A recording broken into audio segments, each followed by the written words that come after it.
inkosi yesizwe siyabingelela shenge sibonge kakhulu ukuthi unathi namhlanje ukwazile ukufika. Sibingelele ukhansela Mfene orepresenta i-district u-district mayor usechazile ukhansela Mfene ukuthi benze ukuthi babambeke bafikise esiqalile siya-accept i-apology. Sibingelela ama-officials aka-government wonke akhona elidwa u-HOD waka-Eltia uDr. Zulu siyabingelela. Ngibingelela i-leadership yami engiyibona la phambi kwami former MP no former MPL. Ama-MPL-ke abahlonishwa abahlala eParliament nabahlala eSishayamthetho. Siyabingelela uHoli, siyabonga kakhulu ukuthi nikhona. Ngokukhulu-ke ukujabula nokuyithoba ngicela ukubingelela umphakathi esinawo namhlanje sanibonana. Niyaphila. Siyaphila nathi. Ngicela nahlisa ama-lights bafutha ngixhopha ngempela ngibona. Manje abantu okufuna ngabe ngiyababona la enza ukuthi ngingakwazi ukubabona ethola. Oh. Ukhala bona. Ayasise. Sho. Sekungconywana.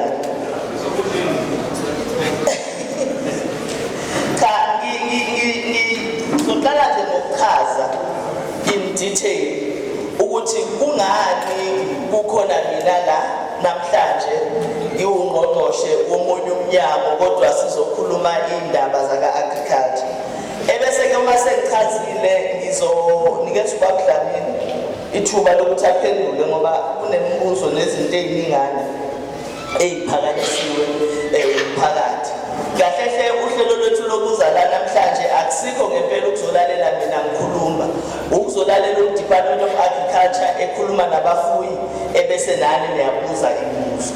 Kodwa-ke okokuqala nje sifisa njengohulumeni ukuthi sidlulise amazwi emphakathini noma sidlulise isupport emphakathini ukuthi njengoba nibhekene nale nkinga yamatele nathi ezuhulumeni inkinga esithi sinani kuyona.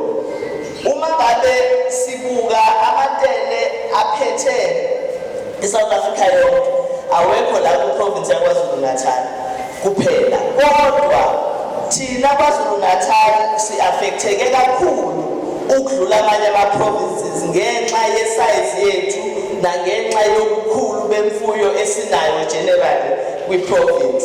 Uhulumeni-ke we-province yaKwaZulu Natal uholwa umhlonishwa uNtuli uPremier wethu. Sihlalile phansi sathatha isinqumo sokuthi kufuna siphume size emphakathini sizozwa ukuthi lokhu okwenziwa umnyango waka-agriculture so far kuyasiza yini. Uma ngabe kungasizi kukuphi lapho ekufanele siqinise khona.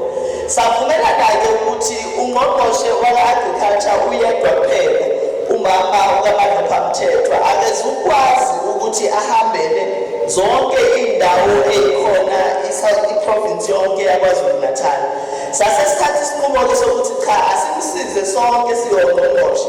Umuntu nomuntu avakashele abafuyi endaweni lapho ewu-champion khona. Mina-ke ngu-champion wase-Zululand. Yingakho kukhona mina namhlanje noma ungqongqoshe womnyango wezempilo. Makela kwenye i-group ye-political party ethize kukhona ufake i-post ebifakiwe usaphumeni makela khona ukufaka i-poster enekhanda lami kuthiwa ngizakwaNongoma. Waseyabuza omunye ukuthi hawu lo gogo uhlanganaphi no-agriculture. Manje lokuqondisa ngogogo ikhehle edala kunami ngiyamangala ukuthi sengaze ngizoyikhetha ngogogo ngoba kwenzenjani. Kodwa-ke ngithi angiyicacise ngoba uNdunankulu njengoba sikhuluma nje useThekwini. Ungqongqoshe waka-agriculture usekwi-district yakhe eMkhanyakude namhlanje njengoba sikhuluma. EMajuba kukhona u-MEC Mayor ngoba i-district yakhe naye njengoba sikhuluma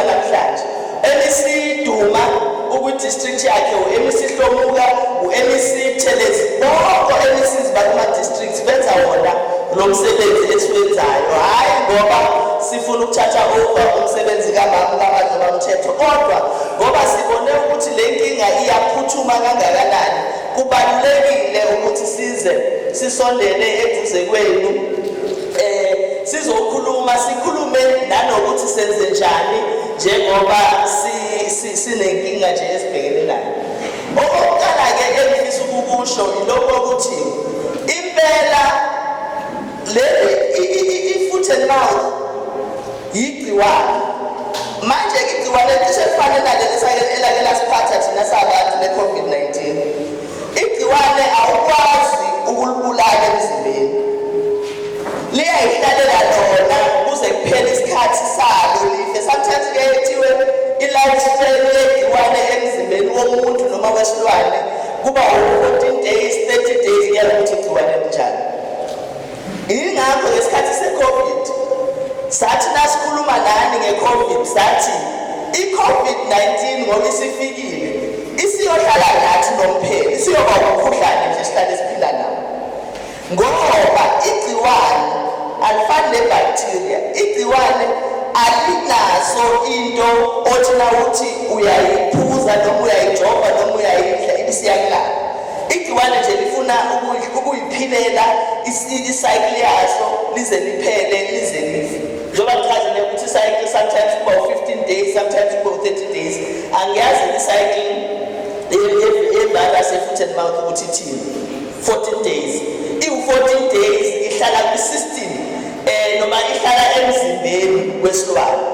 Manje uma sithola i-vaccine siyobe sesigoma zonke iy'nkomo zethu noma yonke imfuyo yethu ukuthi le virus umingene emzimbeni ingayigulisi imfuyo. Umgomo usho lokho, kodwa imfuyo umigula isuke ingaguliswa noma ifa imfuyo isuke ingabulawanga yigciwane or i-virus, isuke ibulawe ukuthi le virus lenza ukuthi imfuyo ingasakwazi ukudla, imfuyo ingakwazi ukuhamba, ingakwazi ukuphuza amanzi. Uma ingakwazi ukuhamba imfuyo ingakwazi ukuphuza amanzi, kusho ukuthi vele njengawe na umuntu ungaphuza amanzi, angithi umzimba amandla ayaphela, umzimba uphela. So asikabi nayo le i-vaccine, kodwa umnyango wama-agriculture uthi kukhona ama-antibiotics, okusho ukuthi khona imithi. Yabo mina nawe bangabe siphethwe umkhuhlane onzima, angithi udokotela uyasijova, akunjalo. Baphinde basinike amaphilisi lawa abathi uwaphuze iy'nsuku ezintathu ungawayeki noma ungayeki phakathi. Angithi uyabona lawo maphilisi wona ama-antibiotics-ke lawo. So nasey'lwaneni-ke njengoba i-vaccine singakabi nayo, kunamaphilisi afana nalawo abizwa ngokuthi ama-antibiotics. Lawo maphilisi lawo alapha lokho kugula okusuke kuphethe isilwane ngaleso sikhathi. Niyayibona leyo nto? Manje-ke umnyango waka-agriculture ufuna usichazele ukuthi njengoba sisalinde i-vaccine, ama-antibiotics siwathola kanjani, because akhona akhona futhi sivumelene njengohulumeni ukuthi bonke abafuyi aba-affected kufuna bakwazi ukuwathola lama-antibiotics ukuze iy'lwane zilapheke lokhu okuzigulisayo ngaleso sikhathi. So ngifuna ukuchaza lokho ukuthi yebo ikhona inkinga ye-vaccine, kodwa ikhona inkinga ye-vaccine njalo. Njengohulumeni sibe sesibuka ukuthi yikuphi okunye singakwenza, ngoba sikwazi ukuhlala sigobuzana sibona imfuyo igugagugeka, imfuyo iphela, abantu bakithi bephila nayo imfuyo. So sasithi-ke akutholakale lawo ma-antibiotics okuyiwona-ke ekuzofisa ukuthi baphinde bawachaze. Ngiyazi udokotela uchazile, kodwa ngoba umuntu omncane washeshisile nje, washesha wathi wadlula. Ngifuna siphinde siyichaze indaba yama-antibiotics nokuthi abafuyi abawafunayo bawatholaphi, bawathola kanjani ukuze imfuyo yabo ikwazi ukuthi isize. Kule-vaccine kuyiqiniso ukuthi i-vaccine ebesinayo njenge-province isiphelile, kodwa kuyiqiniso futhi ukuthi i-odiwe sitsheliwe ukuthi isazofika. Inkinga inkinga esinayo thina njenge-province eyokuthi lolu daba lwamatele akuselona udaba oselukhulunywa yithina kwi-level yethu kwi-province. Sekuwudaba olukhulunywa ungqongqoshe wase-national, ubaba uSteleza ngoba uyena ngqongqoshe waka-agriculture. Manje uma ngabe udaba selu-elevathiwe lase lafika kuleyo level, lwenza ukuthi amandla ethu lusinqinda amandla thina njenge-province. Ngisho ngabe besikwazi noma sifuna ukuphuma siyothengela i-vaccine, asisakwazi ukwenza lokho ngoba umuntu osenamandla okuthenga i-vaccine u-national minister. Kodwa sathi asikwazi ukuthula silinde, asike sifune lama-methods noma ley'ndlela lezi ezinye ezi-alternative. Hence sikhuluma-ke ngendaba yokuthi imfuyo yethu sizoyilapha lokhu esikugulisa ngaleso sikhathi. Siyafisa-ke kodwa ukuthi njengohulumeni sisho kubantu ukuthi sinani lolu daba. Yabona ngifuna kwethu namhlanje ku-indicator kona lokho ukuthi ngempela sifuna ukuyibophezela emphakathini ukuthi ey'nkingeni nasekuhluphekeni komphakathi sikhona. Asizile ukuzoqamba amanga. Ngiyabezwa nje abanye bafowethu bethi hhayi osopolitiki baqamba amanga. Manje inkinga ukuthi akufanele ukuthi nawufuna ipoint yakho izwakale ubusuke umchapha ngenhlamba ngoba kuzosuke ingabe kusakwazi ukulalela. Uma ngabe kunepoint elifuna ukushiwo njengoba bonke majority yakuyoba abakhulumile bakhulume kahle bathi nazi inkinga. Manje nazothi kodwa vele siyanazi ukuthi ninjani kwenza kube nzinyana-ke ukuthi umuntu akalela. Ngisho ukuthi angizwile kuyasho nje ukuthi nakomunye umuntu phela sabantu sonke, nakomunye umuntu nawe nje uwumuntu ubaba wakwakho. Umuntu efuna ukuphathisa noma ecela into ethize kuwena ebese efike ekuthula kuqala, ubungasakwazi ukumlalela lowo muntu. Nginamanga angithi kunjani. Manje-ke ngiyayisho nje ngenze ukuthi kungabi futhi nafo namhlanje nafo i-future nje.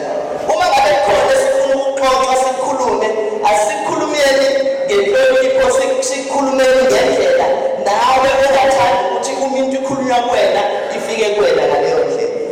Bengisho-ke ukuthi i-commitment kahulumeni njengoba sila namhlanje sizoyibophezela ukuthi sizozama konke okusemandleni ethu njengohulumeni we-province ukwenza sure ukuthi le nkinga esibhekene nayo kwi-province yaKwaZulu-Natal ye-foot-and-mouth noma yamatele sibambisana nani ekutheni ikwazi ukuthi idlule noma sikwazi ukuthi siyihandlishe ngendlela okuyiyona yona.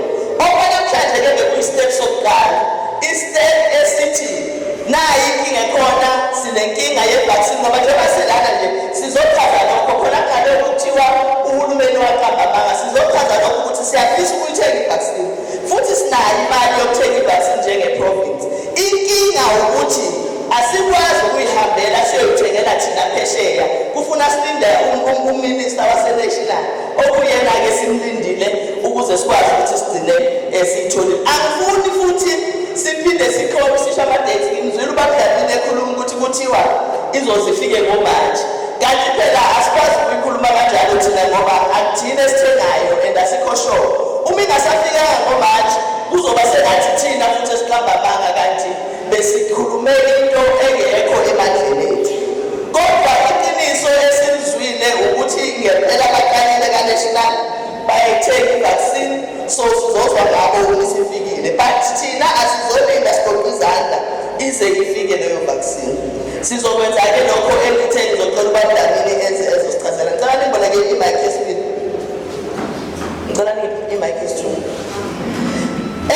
Besifisa-ke futhi ukuthi sichaze indaba yokuthi siphinde sikhumbuzane nje ukuthi athina ama-symptoms e-foot-and-mouth noma amatele. Ngicabanga kodwa-ke njengabafuyi niyazi ukuthi inkomo ubona kanjani uma usigula.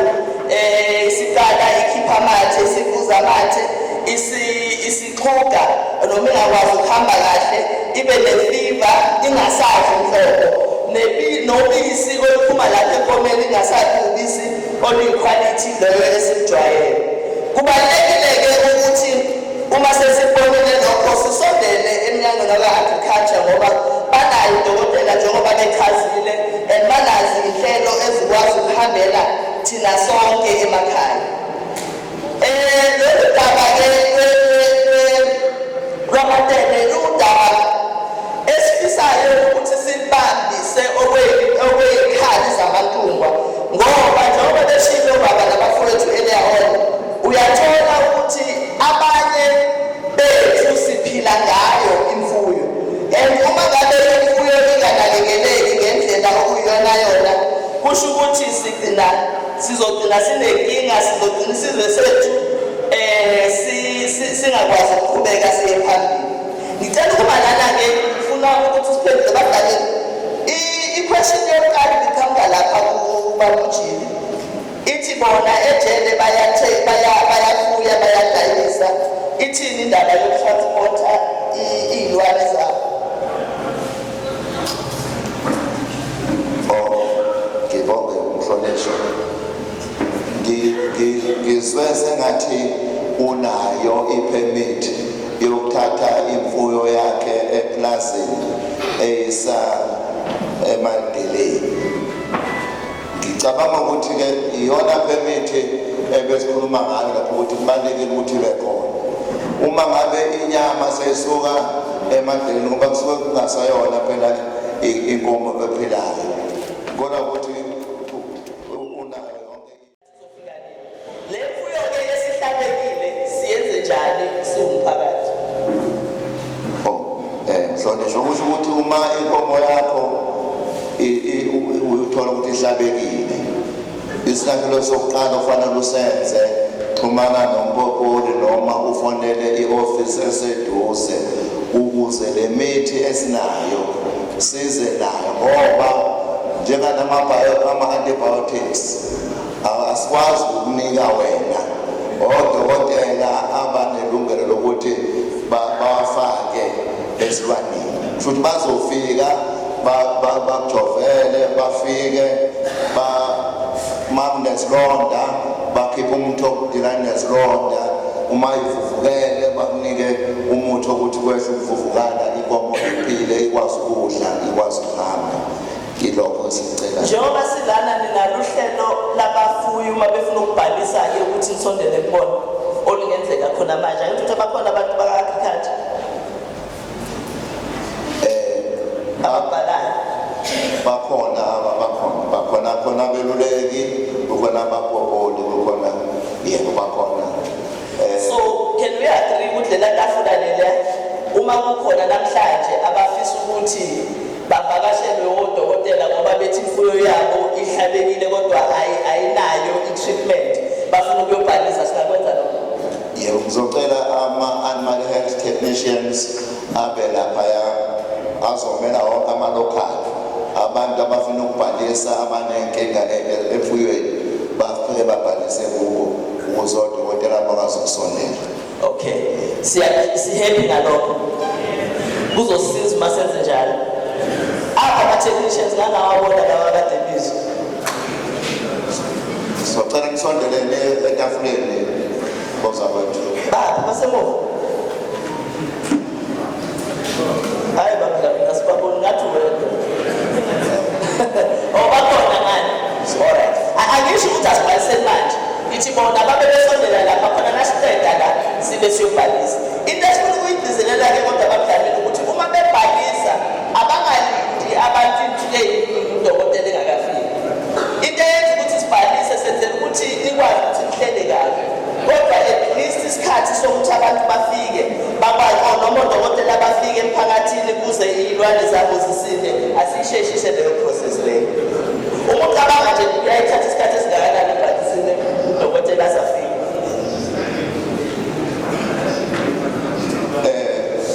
Ngizocela-ke kodwa nodokotela asondele ngoba ibona benza lokhu ukuthi uma ngabe umuntu eriphothile kwesinye isikhathi bayafona odokotela abakhulu ngokujwayelekile la kaNongoma noLundi noma ekhona udokotela angikholwa ukuthi uyaphela u-3 days efonile depending nanokuthi ihlobo lwenkinga.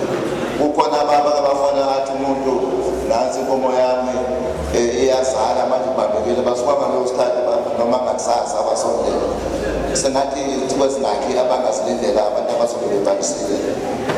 How many days will it take?